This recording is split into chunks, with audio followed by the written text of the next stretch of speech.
ಎಲ್ಲ ವಿದ್ಯಾರ್ಥಿಗಳು ಹಾಗೂ ಪೋಷಕರಿಗೆ ಕರ್ನಾಟಕ ಪರೀಕ್ಷಾ ಪ್ರಾಧಿಕಾರದ ವತಿಯಿಂದ ನಮಸ್ಕಾರಗಳು. 2026ನೇ ಸಾಲಿನ ಆಪ್ಷನ್ ಎಂಟ್ರಿ ಬಹು ನಿರೀಕ್ಷಿತ ನಾವು ಶುರು ಮಾಡಿದ್ದೀವಿ. ನೀಟ್ ಪರೀಕ್ಷೆ ಬರೀತಾ ಇರುವಂತಹ ವಿದ್ಯಾರ್ಥಿಗಳು ಪೋಷಕರು ದಯಮಾಡಿ ತಾವು ಆಪ್ಷನ್ ಎಂಟ್ರಿ ಮಾಡೋದಕ್ಕೆ ಹೋಗಬೇಡಿ. ನಾಳೆ ಪರೀಕ್ಷೆಯನ್ನು ಬರೀರಿ. ಸೋಮವಾರದಿಂದ ಅಂದರೆ 22ನೇ ತಾರೀಕಿಂದ ತಾವು ಆಪ್ಷನ್ ಎಂಟ್ರಿ ಮಾಡುವಂಥದ್ದಕ್ಕೆ ವಿನಂತಿ ಮಾಡ್ತೀನಿ. ಉಳಿದಂಥವರು ನೀಟ್ ಪರೀಕ್ಷೆ ಬರಿತಿಲ್ದಿರುವಂತಹ ವಿದ್ಯಾರ್ಥಿಗಳು ತಾವು ಈಗಾಗಲೇ ನಾನು ಸಾಕಷ್ಟು ಬಾರಿ ತಮಗೆ ಬೇರೆ ಬೇರೆ ಮಾಧ್ಯಮಗಳ ಮೂಲಕ ಹೇಳಿದ್ದೀನಿ, ನೇರ ಆಪ್ಷನ್ ಎಂಟ್ರಿ ಲಾಗಿನ್ ಮಾಡಿ ಆಪ್ಷನ್ ಎಂಟ್ರಿ ಮಾಡೋದಕ್ಕೆ ಹೋಗಬೇಡಿ. ದಯಮಾಡಿ ತಮ್ಮ ಇಚ್ಛೆಯ ಕೋರ್ಸ್ಗಳು ಯಾವುದಿದೆ, ತಮ್ಮ ಇಚ್ಛೆಯ ಕಾಲೇಜುಗಳು ಯಾವುದಿದೆ, ಒಂದು ಬಿಳಿ ಹಳೆ ಮೇಲೆ ಪ್ರಿಯಾರಿಟಿಯನ್ನು ಬರೆದುಕೊಂಡು ಈ ಕಾಲೇಜಲ್ಲಿ ಈ ಕೋರ್ಸು ನನಗೆ ಸಿಕ್ಕಿದರೆ ಸೂಕ್ತ, ಈ ಕಾಲೇಜಲ್ಲಿ ಈ ಕೋರ್ಸು ಸಿಕ್ಕಿದರೆ ಸೂಕ್ತ, ಅದು ಸಿಕ್ಕಿಲ್ಲ ಅಂದರೆ ಅಂದರೆ ಒಂದು ಬಿಳಿ ಹಾಳೆನಲ್ಲಿ ಕಾಲೇಜು ಮತ್ತು ಕೋರ್ಸ್ ಕೋಡೆಲ್ಲ ಬರೆದುಕೊಂಡು ನಂತರ ತಾವು ಆಪ್ಷನ್ ಎಂಟ್ರಿ ಮಾಡುವಂಥದ್ದಕ್ಕೆ ಲಾಗಿನ್ ಆಗಿ. ತುಂಬ ವಿದ್ಯಾರ್ಥಿಗಳು ಲಾಗಿನ್ ಆಗಿಬಿಟ್ಟು ಅಲ್ಲಿ ನೀವು ಇದು ಆಗ್ಬೋದಾ ಹುಡುಕ್ಲಿಕ್ಕೆ ಹೋಗ್ತೀರಾ. ಅದರಿಂದ ಒಂದು ನೀವು ಮನೇಲೇ ಕಂಪ್ಯೂಟರ್ ಇದ್ದರೆ ತೊಂದರೆ ಇಲ್ಲ, ಬೇರೆ ಸೈಬರ್ ಸೆಂಟರಿಗೆ ಹೋಗಿತ್ತು ಅಂತಂದರೆ ಸುಮ್ಮನೆ ನೀವು ಹೆಚ್ಚಿನ ಹಣ ಪಾವತಿ ಮಾಡಬೇಕಾಗುತ್ತೆ. ಅದ್ರ ಬದಲು ಯಾವ ಕಾಲೇಜು ಯಾವ ಕೋರ್ಸು ಸೂಕ್ತ ಅದಕ್ಕೂ ನಾನು ಸಾಕಷ್ಟು ಬಾರಿ ತಮಗೆ ಹೇಳಿದ್ದೀನಿ. ಕರ್ನಾಟಕ ಪರೀಕ್ಷಾ ಪ್ರಾಧಿಕಾರದ ವೆಬ್ಸೈಟಲ್ಲಿ ಕಳೆದ 2 ವರ್ಷಗಳ ಕಾಲೇಜು ವಾರು, ಕೋರ್ಸ್ ವಾರು, ರೌಂಡ್ ವಾರು ಕಟ್ ಆಫ್ ಇದೆ. ಅದನ್ನು ಸಹ ತಾವು ನೋಡ್ಬೋದು. ಇಲ್ಲ ಅಂತಂದರೆ ಕರ್ನಾಟಕ ಪರೀಕ್ಷಾ ಪ್ರಾಧಿಕಾರದ ವೆಬ್ಸೈಟಲ್ಲಿ ಚಾಟ್ ಬಾಟ್ ಇದೆ, ಅದರಲ್ಲಿ ಸಹ ಕಳೆದ ವರ್ಷದ್ದು ಕಟ್ ಆಫ್ ರ್ಯಾಂಕನ್ನು ತಾವು ಪ್ರಶ್ನೆ ಕೇಳಿದರೆ ಆನ್ಸರ್ ಮಾಡುತ್ತೆ. ಇದರಿಂದ ಏನು ಹೆಲ್ಪ್ ಆಗುತ್ತೆ ಸರ್ ನಮಗೆ? ಈ ವರ್ಷ ಬಹುತೇಕ ನಿಮಗೆ ನಿಮ್ಮ ಒಂದು ರ್ಯಾಂಕಿಗೆ ಯಾವ ಕೋರ್ಸು ಯಾವ ಕಾಲೇಜು ಸಿಗಬಹುದು ಅನ್ನುವಂತಹ ಒಂದು ಐಡಿಯಾ ಬರುತ್ತೆ. ಹಾಗಾಗಿ ತಾವು ಆಪ್ಷನ್ ಎಂಟ್ರಿ ಮಾಡಲಿಕ್ಕೆ ಸಾಕಷ್ಟು ಸಮಯ ಇರೋದ್ರಿಂದ ಆಪ್ಷನ್ ಎಂಟ್ರಿ ಓಪನ್ ಆಗ್ತಿದೆ ಅಂತಿದ್ದಂಗೆ ಹೋಗಿ ಲಾಗಿನ್ ಹಾಕ್ಕೊಂಡ್ಬಿಟ್ಟು ತಪ್ಪೆಲ್ಲ ಎಂಟ್ರಿ ಮಾಡಿ ನಂತರ ಪ್ರಾಬ್ಲಮ್ ಅನುಭವಿಸ್ಬೇಡಿ. ತಾವು ಸಮಾಧಾನವಾಗಿ ತಮಗೆ ಯಾವ ಕಾಲೇಜು ಕೋರ್ಸು ಇಷ್ಟ ಇದೆ, ಕಳೆದ ವರ್ಷ ಏನು ರ್ಯಾಂಕ್ ಇತ್ತು, ನಾವು ಈ ವರ್ಷ ಯಾವ ಕಾಲೇಜುಗಳನ್ನು ಯಾವ ಕೋರ್ಸುಗಳನ್ನು ಸೆಲೆಕ್ಟ್ ಮಾಡ್ಬೋದು ಅನ್ನುವಂಥದ್ದನ್ನು ಸ್ವಲ್ಪ ಪರಿಶೀಲನೆ ಮಾಡ್ಕೊಂಡು ಆಪ್ಷನ್ ಎಂಟ್ರಿ ಶುರು ಮಾಡಿ. ತಮಗೆಲ್ಲ ಗೊತ್ತಿದೆ, ಆಪ್ಷನ್ ಎಂಟ್ರಿ ಮಾಡೋದಕ್ಕೆ ಮೊದಲನೇ ಸ್ಟೆಪ್ಪು ವೆರಿಫಿಕೇಷನ್ ಸ್ಲಿಪ್ ಡೌನ್ಲೋಡ್ ಮಾಡ್ಕೊಂಡಿದ್ದೀರಾ ಅಂತ ಭಾವಿಸ್ತೀನಿ. ವೆರಿಫಿಕೇಷನ್ ಸ್ಲಿಪ್ಪಲ್ಲಿರುವಂತಹ ಮೀಸಲಾತಿಗಳು ತಾವು ಏನು ಕ್ಲೈಮ್ ಮಾಡಿದ್ರಿ ಅದೆಲ್ಲ ಸರಿ ಇದೆ ಅಂತ ಭಾವಿಸ್ತೀನಿ ನಾನು. ಅದನ್ನು ಸರಿ ಇದೆ ಅಂತ ಅಂದ್ಕೊಂಡ್ಮೇಲೆ ನೀವು ಆಪ್ಷನ್ ಎಂಟ್ರಿ ಶುರು ಮಾಡಿ. ಯಾಕೆ ಅಂತಂದರೆ ಈಗ ಉದಾಹರಣೆಗೆ ನೀವು ಕನ್ನಡ ಮೀಡಿಯಮ್ಮು, ತಾವು ನಿಜವಾಗೂ ಕನ್ನಡ ಮೀಡಿಯಂ ಮೀಸಲಾತಿನ ಅರ್ಜಿಯಲ್ಲಿ ಹಾಕಿದ್ರಿ, ತಮ್ಮ ಕಾಲೇಜಲ್ಲೇ ಮೂಲ ದಾಖಲೆಗಳನ್ನು ತೆಗೆದುಕೊಂಡು ಹೋಗಿ ಪರಿಶೀಲನೆ ಮಾಡ್ಕೊಳ್ಳಿ ಅಂತೇಳಿ ನಾನು ಸಾಕಷ್ಟು ಬಾರಿ ಹೇಳಿದರೆ ಕೆಲವು ವಿದ್ಯಾರ್ಥಿಗಳು ಮಾಡ್ಕೊಂಡಿಲ್ಲ. ಪರಿಶೀಲನೆ ಮಾಡಿಲ್ದಿರೋರಿಗೆ ವೆರಿಫಿಕೇಷನ್ ಸ್ಲಿಪ್ಪಲ್ಲಿ ನೋ ಅಂತ ಬಂದಿರಬಹುದು. ತಾವು ದಯಮಾಡಿ ಅದನ್ನು KEಗೆ ಬಂದು ಸರಿ ಮಾಡಿಸ್ಕೊಳ್ಬೇಕಾಗುತ್ತೆ. ಇಲ್ಲ ಎಲ್ಲ ಸರಿ ಇದೆ, ಏನು ಪ್ರಾಬ್ಲಮ್ ಇಲ್ಲ. ಪರಿಶಿಷ್ಟ ಜಾತಿಯ ವಿದ್ಯಾರ್ಥಿಗಳು ಅರ್ಜಿ ಹಾಕುವಂತಹ ಸಂದರ್ಭದಲ್ಲಿ ಒಳ ಮೀಸಲಾತಿ ಇರಲಿಲ್ಲ, ಅಂದರೆ ಒಳ ಮೀಸಲಾತಿಗೆ ಸಂಬಂಧಪಟ್ಟಂಥ ಸರ್ಕಾರದ ಆದೇಶಗಳು ಇರಲಿಲ್ಲ. ಆದ್ದರಿಂದ ನಾವು ತಾವು SC ಅನ್ನುವಂಥದ್ದನ್ನು ಕ್ಯಾಪ್ಚರ್ ಮಾಡಿದ್ವಿ. ಈಗ ನನಗೆ ಬೇರೆ ಬೇರೆ ಇಲಾಖೆಗಳಿಂದ ಪರಿಶಿಷ್ಟ ಜಾತಿಯ ಒಳಪಂಗಡಗಳಿಗೆ ಸೀಟು ಹಂಚಿಕೆ ಮಾಡುವಂಥದ್ದಕ್ಕೆ ಸೀಟ್ ಮ್ಯಾಟ್ರಿಕ್ಸ್ ಕೊಡ್ತಾರೆ. ಅಂದರೆ SC-Aಗೆ ಇಷ್ಟು ಸೀಟು, SC-Bಗೆ ಇಷ್ಟು ಸೀಟು, SC-Cಗೆ ಇಷ್ಟು ಸೀಟು ಅಂತೇಳಿ. ನಾನು ನಿಮ್ಮ SC ಪ್ರಮಾಣ ಪತ್ರವನ್ನೇ ನಾನು ಇಟ್ಕೊಂಡೇನಾದರೂ ನಿಮಗೆ ಆಪ್ಷನ್ ಎಂಟ್ರಿ ಮಾಡಿಸ್ಕೊಂಡ್ರೆ ನಾನು ಏನೋ ಬಿನೋ ಸಿನೋ ಅಂತ ನನಗೆ ಗೊತ್ತಿಲ್ಲ, ನಾನು ಸೀಟ್ ಅಲಾಟ್ ಮಾಡೋದು ಕಷ್ಟ ಆಗುತ್ತೆ. ಈಗಾಗಲೇ ನಾವು ತಾವು ತಕ್ಷಣ ಸೀಟು SC-ABC ಸರ್ಟಿಫಿಕೇಟನ್ನು ತೆಗೆದುಕೊಂಡು ತಮ್ಮ ಅರ್ಜಿಯಲ್ಲಿ ಎಡಿಟ್ ಆಪ್ಷನ್ನಲ್ಲಿ ಹೋಗಿ RD ನಂಬರ್ ಎಂಟ್ರಿ ಮಾಡಿ ಅದು ಅಪ್ಲೋಡ್ ಆಗುತ್ತೆ. ಅದ್ರ ನಂತರ ತಾವು ವೆರಿಫಿಕೇಷನ್ ಸ್ಲಿಪ್ಪನ್ನು ಡೌನ್ಲೋಡ್ ಮಾಡ್ಕೊಂಡು ಆಪ್ಷನ್ ಎಂಟ್ರಿ ಮಾಡಿ ಅಂತ ವಿನಂತಿಯನ್ನು ಮಾಡಿದ್ದೀನಿ. ಸರ್, ಈಗ ಆಪ್ಷನ್ ಎಂಟ್ರಿ ಶುರು ಮಾಡಿದ್ದೀರಾ ಸರ್, ನಾನು ತಹಶೀಲ್ದಾರಿಗೆ ಅರ್ಜಿ ಕೊಟ್ಟಿದ್ದೀನಿ, ಅವ್ರು ಇನ್ನೂ ಅರ್ಜಿ ಕೊಟ್ಟಿಲ್ಲ, ನಮಗೆ ಅನ್ನೇ ಆಗ್ಬಿಡೋದು. ಏನು ಗಡಿಬಿಡಿ ಮಾಡಬೇಡಿ. ಆಪ್ಷನ್ ಎಂಟ್ರಿ ಮಾಡೋದಕ್ಕೆ ಇನ್ನೂ 10 ದಿನಗಳ ಕಾಲ ಸಮಯ ಇದೆ. ಅದ್ರ ನಂತರ ಅಕಸ್ಮಾತ್ 10 ದಿನಕ್ಕೂ ಸಿಕ್ಕಿಲ್ಲ ಸರ್, ಏನು ಮಾಡೋದು? ಮಾಕ್ ರಿಸಲ್ಟ್ ಬಿಟ್ಟಾದ ಮೇಲೆ ಸಹ ರೀಅರೇಂಜ್ ಮಾಡೋದಕ್ಕೆ ಆಪ್ಷನ್ ಎಂಟ್ರಿ ಮಾಡೋದಕ್ಕೆ ಅವಕಾಶ ಇದೆ. ಹಂಗಾಗಿ ತುಂಬ ನೀವು ಗಡಿಬಿಡಿ ಮಾಡೋಕ್ಕೆ ಹೋಗಬೇಡಿ. ದಯಮಾಡಿ ತಾವು ಸರ್ಟಿಫಿಕೇಟ್ ತಗೊಂಡಿಲ್ಲ ಅಂದರೆ ಸರ್ಟಿಫಿಕೇಟ್ ತಗೊಂಡು ಎಂಟ್ರಿ ಮಾಡಿ ನಂತರ ವೆರಿಫಿಕೇಷನ್ ಸ್ಲಿಪ್ಪನ್ನು ಡೌನ್ಲೋಡ್ ಮಾಡ್ಕೊಂಡು ಆಪ್ಷನ್ ಎಂಟ್ರಿ ಪ್ರಕ್ರಿಯೆಯಲ್ಲಿ ಭಾಗವಹಿಸಿ.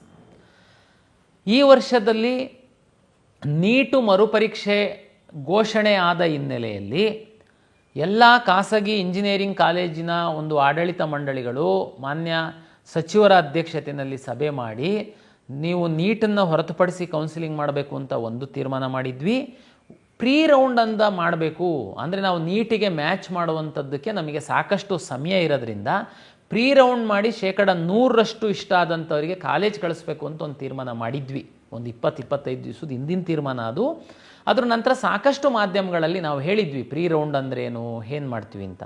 ಆದರೂ ವಿದ್ಯಾರ್ಥಿಗಳಿಗಂತೂ ಸಾಕಷ್ಟು ಗೊಂದಲಗಳಿತ್ತು, ಸಾಕಷ್ಟು ಪ್ರಶ್ನೆ ಕೇಳ್ತಾ ಇದ್ರಿ. ಅದಕ್ಕೆ ತಕ್ಕಂತೆ ನಮಗೆ ಬೇರೆ ಬೇರೆ ಸೀಟ್ ಮ್ಯಾಟ್ರಿಕ್ಸು, ಫೀ ಸ್ಟ್ರಕ್ಚರ್ ಎಲ್ಲ ಬರುವಂಥದ್ದು ಲೇಟ್ ಆಗಿದ್ದರಿಂದ ಈಗಾಗಲೇ 20 ದಿವಸ ಕಳೆದೋಗ್ಬಿಟ್ಟಿದೆ. ಈಗಾಗಲೇ ನೀಟ್ ಪರೀಕ್ಷೆ ಹತ್ರನೇ ಬಂದೋಯ್ತು. ಹಾಗಾಗಿ ಎಲ್ಲ ವಿದ್ಯಾರ್ಥಿಗಳಿಗೆ ಗೊಂದಲ ಆಗಬಾರ್ದು ಮತ್ತು ನಮಗೆ ಸಮಯ ಕಡಿಮೆ ಆಗಿದ್ದರಿಂದ ಈ ಬಾರಿ ಪ್ರೀ ರೌಂಡು ಮಾಡುವಂಥದ್ರಿಂದ ನಾವು ಹಿಂದೆ ಸರಿದಿದ್ದೀವಿ. ಕಳೆದ ವರ್ಷ ಅದರ ಹಿಂದಿನ ವರ್ಷ ಇದ್ದಂತೆಯೇ ಮೊದಲ ಸುತ್ತನ್ನೇ ನಾವು ಆರಂಭಿಸ್ತಾ ಇದ್ದೀವಿ, ಪ್ರಥಮ ಸುತ್ತು. ಹಾಗಾಗಿ ಏನು ಗೊಂದಲ ಬೇಡ, ಪ್ರೀ ರೌಂಡ್ ಇರಲ್ಲ. ನಾವು ಅಧಿಕೃತವಾಗಿ ನೋಟಿಫಿಕೇಷನ್ ಸಹ ಹಾಕಿದ್ದೀವಿ. ಹಾಗಾಗಿ ತಾವೆಲ್ಲ ಆಪ್ಷನ್ ಏನು ಎಂಟ್ರಿ ಮಾಡ್ತೀರಾ ಫಸ್ಟ್ ರೌಂಡಲ್ಲಿ, ಅದನ್ನು ನಾವು ಹಿಂದಿನ ವರ್ಷಗಳಲ್ಲಿ ಕೊಟ್ಟಂತೆ ಚಾಯ್ಸಸ್ 4 1 2 3 4 ಅದೇನು ಅನ್ನುವಂಥದ್ದೆಲ್ಲ ನಾವು ರಿಸಲ್ಟ್ ಅನೌನ್ಸ್ ಮಾಡಿದ ಮೇಲೆ ಹೇಳ್ತೀವಿ. ಹಾಗಾಗಿ ಇದು ಒಟ್ಟು ಪ್ರಥಮ ಸುತ್ತಿನ ಕೌನ್ಸಿಲಿಂಗ್ ಪ್ರಕ್ರಿಯೆಯನ್ನು ಶುರು ಮಾಡಿದ್ವಿ. ಅದಕ್ಕೋಸ್ಕರ CET ರ್ಯಾಂಕ್ ಇರುವಂತಹ ಎಲ್ಲ ವಿದ್ಯಾರ್ಥಿಗಳು ಆಪ್ಷನ್ ಎಂಟ್ರಿ ಮಾಡಿ ಎನ್ನುವಂಥದ್ದು ನನ್ನ ವಿನಂತಿ. ಸರ್, ನೀಟ್ ಪರೀಕ್ಷೆ ಬರೆದಿದ್ದೀನಿ, ನಾನು ಬರಿತಾ ಇದ್ದೀನಿ, CET ಪರೀಕ್ಷೆಯನ್ನು ಬರೆದಿದ್ದೀನಿ, ನನಗೆ CETಯಲ್ಲಿ ಯಾವ ಸೀಟು ಬೇಡ ಸರ್, ನಾನು ಓನ್ಲಿ ನೀಟ್ ಆಸ್ಪರೆಂಟ್ ಇದ್ದೀನಿ, ನಾನು ಆಪ್ಷನ್ ಎಂಟ್ರಿ ಮಾಡಬೇಕಾ ಸರ್?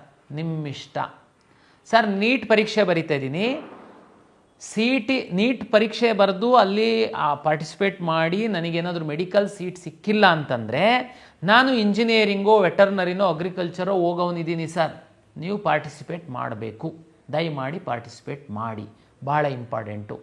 ನೀಟ್ ಪರೀಕ್ಷೆ ಬರಿತಾ ಇರುವಂಥವ್ರೂ ತಾವು ಏನಾದ್ರೂ ಏನು ನೀಟ್ ತಮಗೆ ಗೊತ್ತಿದೆ, ಕರ್ನಾಟಕದಲ್ಲಿ ಮ್ಯಾನೇಜ್ಮೆಂಟ್ ಸೀಟು ಸೇರಿದಂತೆ 10-11 ಸಾವಿರ ಸೀಟು ಸಿಗ್ಬೋದು. ಕೆಲವರು ಮೆರಿಟೋರಿಯಸ್ ಸ್ಟೂಡೆಂಟು, ಸರ್ಕಾರಿ ಸೀಟ್ ಸಿಕ್ಕಿದರೆ ಮಾತ್ರ ಅಂತ ಇರುವಂಥವ್ರಿಗೆ ಎಷ್ಟು ಸೀಟ್ ಸಿಗುತ್ತೆ ಅನ್ನೋದು ತಮಗೆ ಗೊತ್ತಿದೆ. ಹಾಗಾಗಿ ಮೆಡಿಕಲ್, ಡೆಂಟಲ್, ಆಯುಷ್ ವಿದ್ಯಾರ್ಥಿಗಳು ಸಹ CET ರ್ಯಾಂಕ್ ಇತ್ತು ಅಂತಂದರೆ ಆಪ್ಷನ್ ಎಂಟ್ರಿ ಮಾಡಿ, ನೀವು ಇದರಿಂದ ಏನು ಕಳ್ಕೊಳ್ಳುವಂಥದ್ದು ಇಲ್ಲ ಅನ್ನುವಂಥದ್ದು ನನ್ನ ವಿನಂತಿ. ಜೊತೆಗೆ ಸರ್, ಇಂಜಿನಿಯರಿಂಗ್ದು ಫೈನಲ್ ಸೀಟ್ ಮ್ಯಾಟ್ರಿಕ್ಸೇ ಹಾಕಿಲ್ಲ ಸರ್, ಆಪ್ಷನ್ ಎಂಟ್ರಿ ಶುರು ಮಾಡಿದ್ದೀರಾ? ಇಂಜಿನಿಯರಿಂಗ್ ಕಾಲೇಜ್ ಅಂತೂ ಇದೆ, ಡ್ರಾಫ್ಟ್ ಸೀಟ್ ಮ್ಯಾಟ್ರಿಕ್ಸ್ ಅಂತೂ ನಾವು ಪಬ್ಲಿಷ್ ಮಾಡಿದ್ದೀವಿ, ಕಾಲೇಜ್ ಎಂಟ್ರಿ ಮಾಡಿರಿ ನೀವು. ಮೀನ್ ವೈಲ್ ನಾವು ಫೈನಲ್ ಸೀಟ್ ಮ್ಯಾಟ್ರಿಕ್ಸ್ ಸರ್ಕಾರದಿಂದ ಬರ್ತಿದ್ದಂಗೆ ಪಬ್ಲಿಷ್ ಮಾಡ್ತೀವಿ. ಇದಕ್ಕೆ ಏನು ಸಂಬಂಧ ಇಲ್ಲ. ಈಗ ಉದಾಹರಣೆಗೆ ಒಂದು RV ಕಾಲೇಜ್ ಇದೆ, ಅಲ್ಲಿ ಕಂಪ್ಯೂಟರ್ ಸೈನ್ಸ್ ಇದೆ, ಡ್ರಾಫ್ಟ್ ಸೀಟ್ ಮ್ಯಾಟ್ರಿಕ್ಸ್ ಹಾಕಿದ್ದೀವಿ, ಅದರಲ್ಲಿ ಏನಾದರೂ ಮೇಲೆ ಕೆಳಗೆ 10 ಸೀಟ್ ಜಾಸ್ತಿ ಆಗ್ಬೋದು, ಕಡಿಮೆ ಆಗ್ಬೋದು, ಸರ್ಕಾರ ಕೊಟ್ಟಾಗ ಹಾಕ್ತೀವಿ. ಆಪ್ಷನ್ ಎಂಟ್ರಿ ಮಾಡೋದಕ್ಕೆ ಏನು ಪ್ರಾಬ್ಲಮ್ ನಿಮಗೆ? ಈಗಾಗಲೇ ಕಾಲ್ ಸೆಂಟ್ರಿಗೆ ಫೋನ್ ಬಂದಿದ್ದಕ್ಕೆ ನಾನು ಅದನ್ನು ಹೇಳ್ತಾ ಇದ್ದೀನಿ. ದಯಮಾಡಿ ತಾವು ಅಂಥದ್ದೆಲ್ಲ ತಲೆಬಿಸಿ ಮಾಡೋಕ್ಕೆ ಹೋಗಬೇಡಿ. ನಿಮ್ಮ ಪರವಾಗಿ ನಾವು ನಿರಂತರವಾಗಿ ಇಲ್ಲಿ ವಿಚಾರ ಮಾಡ್ತಾ ಇರ್ತೀವಿ, ಕಾಳಜಿ ತಗೊಳ್ತೀವಿ. ತಮಗೆ ಏನು ಬೇಕಾಗಿದೆ ಆಪ್ಷನ್ ಎಂಟ್ರಿ ಮಾಡುವಂಥದ್ದಕ್ಕೆ ಆ ಇನ್ಫಾರ್ಮೇಷನ್ ಎಲ್ಲ ನಮ್ಮ ವೆಬ್ಸೈಟಲ್ಲಿ ಇದೆ. ದಯಮಾಡಿ ತಾವು ಆಪ್ಷನ್ ಎಂಟ್ರಿ ಮಾಡಿ ಎನ್ನುವಂಥದ್ದು ನನ್ನ ವಿನಂತಿ. ನರ್ಸಿಂಗ್ದು ಮತ್ತು ಫಾರ್ಮ್ ಸೈನ್ಸಸ್ದು ಸಹ ಅವರು ಸೀಟ್ ಮ್ಯಾಟ್ರಿಕ್ಸು, ನಾವು ಎಲ್ಲ ಇಲಾಖೆಗಳಿಂದ ಸೀಟ್ ಮ್ಯಾಟ್ರಿಕ್ಸಿಗೆ ಕಾದು 25 ದಿವಸ ಆಗೋಯಿತು. ಹಾಗಾಗಿ ನಾನು ಪ್ರೀ ರೌಂಡನ್ನೇ ಮಾಡುವಂಥದ್ದನ್ನು ಬಿಟ್ಟಾಯಿತು. ಹಾಗಾಗಿ ಇಂಜಿನಿಯರಿಂಗ್ದು ತುಂಬ ಜಾಸ್ತಿ ಸೀಟ್ ಇದೆ ಮತ್ತು ವಿದ್ಯಾರ್ಥಿಗಳು ತುಂಬ ಸಮಯ ಬೇಕಾಗುತ್ತೆ ಆಪ್ಷನ್ ಎಂಟ್ರಿ ಮಾಡಲಿಕ್ಕೆ. ಅದಕ್ಕೋಸ್ಕರ ನಾವು ಆಪ್ಷನ್ ಎಂಟ್ರಿ ಶುರು ಮಾಡ್ತಾಯಿದ್ದೀವಿ. ಅದು ಬಂದಂಗೆ ನಾವು ವೆಬ್ಸೈಟಲ್ಲಿ ಅಪ್ಲೋಡ್ ಮಾಡ್ತೀವಿ. ವಿದ್ಯಾರ್ಥಿಗಳಿಗೆ ಇಷ್ಟೇ ಆಪ್ಷನ್ ಎಂಟ್ರಿ ಮಾಡಬೇಕು ಅನ್ನುವಂಥ ಲಿಮಿಟ್ ಇಲ್ಲ. ತುಂಬ ವಿದ್ಯಾರ್ಥಿಗಳು ಏನು ಮಾಡ್ತೀರಾ, ನನಗೇನು ಸಿಗಲ್ಲ ಸರ್, ಹಂಗಾಗಿ ನನಗೆ ಒಂದು 10 ಕಾಲೇಜ್ ಹಾಕಿದ್ದೆ ಅಂತ ಮಾಕ್ ರಿಸಲ್ಟ್ ಬಿಟ್ಟ ಮೇಲೆ ಸರ್ ನನಗೆ ನೋಡಿ ಅವ್ರಿಗೆ ಸಿಕ್ಕಿದೆ ನನಗೆ ಸಿಕ್ಕಿಲ್ಲ. ಓಕೆ, ಎನಿವೆ ಮಾಕ್ ರಿಸಲ್ಟ್ ಆದಮೇಲೆ ಸಹ ನೀವು ಆಪ್ಷನ್ ಎಂಟ್ರಿ ಮಾಡುವಂಥದ್ದಕ್ಕೆ ಅವಕಾಶ ಇರುತ್ತೆ. ಫೈನಲ್ ರಿಸಲ್ಟ್ ಆದಮೇಲೆ ಸರ್ ಅವ್ರಿಗೆ ಸಿಕ್ಕಿದೆ ನನಗೆ ಸಿಕ್ಕಿಲ್ಲ, ಸಿಗಲ್ಲ. ಹಾಗಾಗಿ ಎಷ್ಟು ಬೇಕಾದರೂ ತಾವು ಆಪ್ಷನ್ ಎಂಟ್ರಿ ಮಾಡುವಂಥದ್ದಕ್ಕೆ ಅವಕಾಶ ಇರೋದ್ರಿಂದ ತಾವು ಪ್ರಿಯಾರಿಟಿ ಮೇಲೆ ಎಷ್ಟು ಆಪ್ಷನ್ ಬೇಕಾದರೂ, ಎಷ್ಟು ಕೋರ್ಸು ಬೇಕಾದರೂ, ಎಷ್ಟು ಕಾಲೇಜು ಬೇಕಾದ್ರೂ ಆಪ್ಷನ್ ಎಂಟ್ರಿ ಮಾಡ್ಬೋದು. ತಾವು ದಯಮಾಡಿ ಆಪ್ಷನ್ ಎಂಟ್ರಿ ಮಾಡಿ. ಆಪ್ಷನ್ ಎಂಟ್ರಿ ಪ್ರಕ್ರಿಯೆ ಹೇಗಿದೆ ಅಂತನ್ನುವಂಥದ್ದು ಒಂದು ವಿಡಿಯೋ ಮಾಡಿ ನಮ್ಮ KA ವೆಬ್ಸೈಟಲ್ಲಿ ಹಾಕಿದ್ದೀವಿ. ತಾವು ದಯಮಾಡಿ ಆ ವಿಡಿಯೋ ಒಮ್ಮೆ ನೋಡಿ, ಈಸಿ ಆಗುತ್ತೆ. ಸರ್, 750 ರೂಪಾಯಿ ಫೀಸ್ ಕಟ್ಟಕ್ಕೆ ಕೇಳ್ತಾ ಇದೆ ಸರ್. ಎಸ್, ಕಳೆದ ವರ್ಷ 2024 ಆಪ್ಷನ್ ಎಂಟ್ರಿ ಆದಮೇಲೆ ನಾವು ಫೀಸ್ 750 ರೂಪಾಯಿ ತಮ್ಮ ಫೀಸ್ ಜೊತೆ ಕಟ್ಟಿಸ್ಕೊಳ್ತಾ ಇದ್ವಿ. ಕಳೆದ ವರ್ಷ ಅದೇ 750ನ್ನು ಆಪ್ಷನ್ ಎಂಟ್ರಿ ಪೂರ್ವದಲ್ಲಿ ಕಟ್ಟಿಸ್ಕೊಳ್ತಾ ಇದ್ದೀವಿ. ಏನು ವ್ಯತ್ಯಾಸ ಏನಿಲ್ಲ ಸರ್. ಇಲ್ಲ ನಾವು ಸುಮ್ಮನೆ ಆಪ್ಷನ್ ಎಂಟ್ರಿ ಮಾಡ್ತೀವಿ ಸರ್, ಆಮೇಲೆ ನಮಗೆ ಸೀಟ್ ಸಿಕ್ಕಿಲ್ಲ ಅಂತಂದರೆ ಸುಮ್ಮನೆ ಆಪ್ಷನ್ ಎಂಟ್ರಿ ಮಾಡ್ತೀರಲ್ಲ, ಅದಕ್ಕೋಸ್ಕರನೇ ಆರಂಭದಲ್ಲಿ 750 ರೂಪಾಯಿ ಕಟ್ಟಿಸ್ಕೊಳ್ತಾ ಇರೋದು ನಾವು. ಯಾರು ಜೆನ್ಯೂನ್ ಇದ್ದಾರೆ ಅವರು ಆಮೇಲೆ ಕಾಲೇಜಿನ ಫೀಸ್ ಏನು ನಿಗದಿ ಆಗಿದೆ ಅದನ್ನು ಮಾತ್ರ ಕಟ್ಟಿಸ್ಕೊಂಡು ನಾವು ತಮಗೆ ಕಾಲೇಜು ಸೀಟ್ ಕನ್ಫರ್ಮೇಷನ್ ಸ್ಲಿಪ್ಪನ್ನು ಕೊಡ್ತೀವಿ. ಹೋದ ವರ್ಷದ ಥರನೇ ಕಾಲೇಜಲ್ಲಿ ಹೋಗಿ ತಾವು ಅಡ್ಮಿಷನ್ ಆರ್ಡರ್ನ ಡೌನ್ಲೋಡ್ ಮಾಡ್ಕೊಂಡು ಅಡ್ಮಿಷನ್ ಆಗುವಂಥದ್ದು ಇರುತ್ತೆ. ಹಾಗಾಗಿ ಈಗ ನಾವು CET ರ್ಯಾಂಕ್ ಆಧರಿಸಿ ಏನು ಆಪ್ಷನ್ ಎಂಟ್ರಿ ಶುರು ಮಾಡಿದ್ದೀವಿ, ತಾವು ತಾಳ್ಮೆಯಿಂದ ವೈಟ್ ಪೇಪರಲ್ಲಿ ಪ್ರಿಯಾರಿಟಿ ಸೆಟ್ ಮಾಡ್ಕೊಳ್ಳಿ, ಆಮೇಲೆ ಆಪ್ಷನ್ ಎಂಟ್ರಿ ಮಾಡಿ. ಒಂದು ವಿದ್ಯಾರ್ಥಿಗಳು ಕಳೆದ ವರ್ಷದಲ್ಲಿ ಮಿಸ್ಟೇಕ್ ಮಾಡ್ತಾಯಿದ್ರು. ಏನಂತಂದರೆ, ಸರ್ ನನಗೆ ನನ್ನ ರ್ಯಾಂಕಿಗೆ ಇಂಥ ಕಾಲೇಜ್ ಆ್ಯಕ್ಚುಲಿ ನನಗೆ ಬೇಕು ಸರ್, ಅದರಲ್ಲಿ ಸಿಕ್ಕೇ ಇಲ್ಲ ಸರ್, ಸಿಕ್ಕಿದ್ರೂ ಜಸ್ಟು ಬಾರ್ಡ್ರಲ್ಲಿ ಸಿಕ್ಕಿದೆ ಸರ್, ಹಾಗಾಗಿ ಅದನ್ನು ನಾನು ಯಾವುದಕ್ಕೋಸ್ಕರನಾದರೂ ಇರಲಿ ಅಂತೇಳಿ ಕೆಳಗಡೆ ಇಟ್ಟಿದ್ದೀನಿ ಸರ್ ನಾನು ಅದನ್ನು. ನೋ, ತಪ್ಪದು ನೀವು ಮಾಡ್ತಿರೋದು. ಯಾವುದಕ್ಕೋಸ್ಕರನಾದರೂ ಇರಲಿ ಸರ್, ಈ ಸರಿ ಏನಾದರೂ ನನಗೆ ಸಿಕ್ಬಿಡಬಹುದು ಅನ್ನುವಂಥದ್ದು ತಮ್ಮ ತಲೆ ಒಳಗಿದ್ದರೆ ಒಟ್ಟು ನನ್ನ ಲಾಗಿನ್ ಒಳಗಡೆ ಇರಲಿ ಅಂತ ನಾನು ಕೆಳಗಿಡ್ತಾ ಇದ್ದೀನಿ ಅಂತಲ್ಲ. ದಯಮಾಡಿ ಮೇಲ್ಗಡೆ ಇಡಿ. ಯಾವುದಕ್ಕೋಸ್ಕರನಾದರೂ ಇರಲಿ, ಅದು ತುಂಬ ಚೆನ್ನಾಗಿದೆ. ಲಾಸ್ಟ್ ಇಯರು ಅದು ಜಸ್ಟ್ ಮಿಸ್ ಆಗಿತ್ತು ಅಂದರೆ ಈ ವರ್ಷ ನಿಮಗೆ ಸಿಕ್ಬೋದು. ಸಿಕ್ಕಿದರೆ ಅದೇ ನನ್ನ ಫಸ್ಟ್ ಪ್ರಿಯಾರಿಟಿ ಎನ್ನುವಂಥ ತಮ್ಮದು ಏನಾದರೂ ಇಚ್ಛೆ ಇದ್ದರೆ ಆ ಇಚ್ಛೆಯನ್ನು ತಾವು ಮೇಲೆ ಇಡಬೇಕು. ಕಂಪ್ಯೂಟರ್ ಹೇಗೆ ಅಲರ್ಟ್ ಮಾಡುತ್ತೆ? ಕಂಪ್ಯೂಟರಿಗೆ ಹೇಗೆ ಗೊತ್ತಾಗುತ್ತೆ?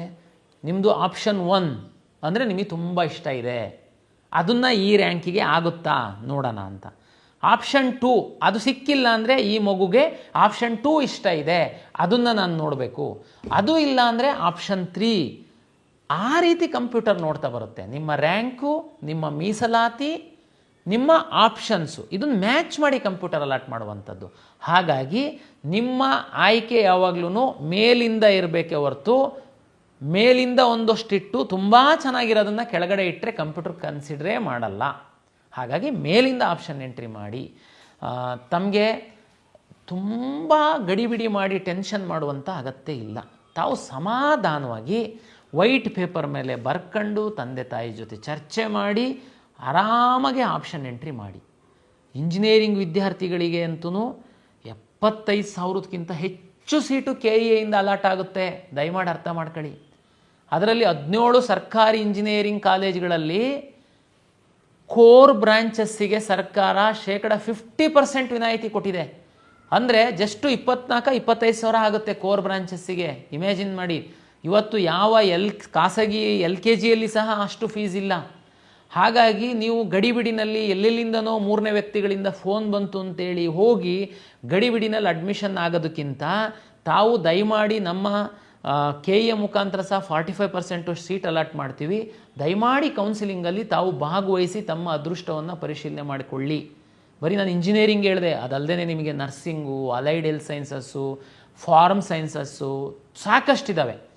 ಅಂತಿಮವಾಗಿ ನಿಮಗೆ ದುಡ್ಡು ಕೊಟ್ಟರೆ ಸೀಟ್ ಸಿಕ್ಬಿಡುತ್ತೆ, ನಾನು ಮೇಲೆ ಕೆಳಗೆ ಮಾಡಿಬಿಡ್ತೀನಿ, ನಿಮ್ಮದು ಕಡಿಮೆ ರ್ಯಾಂಕ್ ಇತ್ತು ಅಂತಂದ್ರೂ KEA ಮುಖಾಂತರನೇ ನಾನು ಮ್ಯಾನೇಜ್ ಮಾಡಿ ಸೀಟ್ ಕೊಡಿಸ್ಬಿಡ್ತೀನಿ.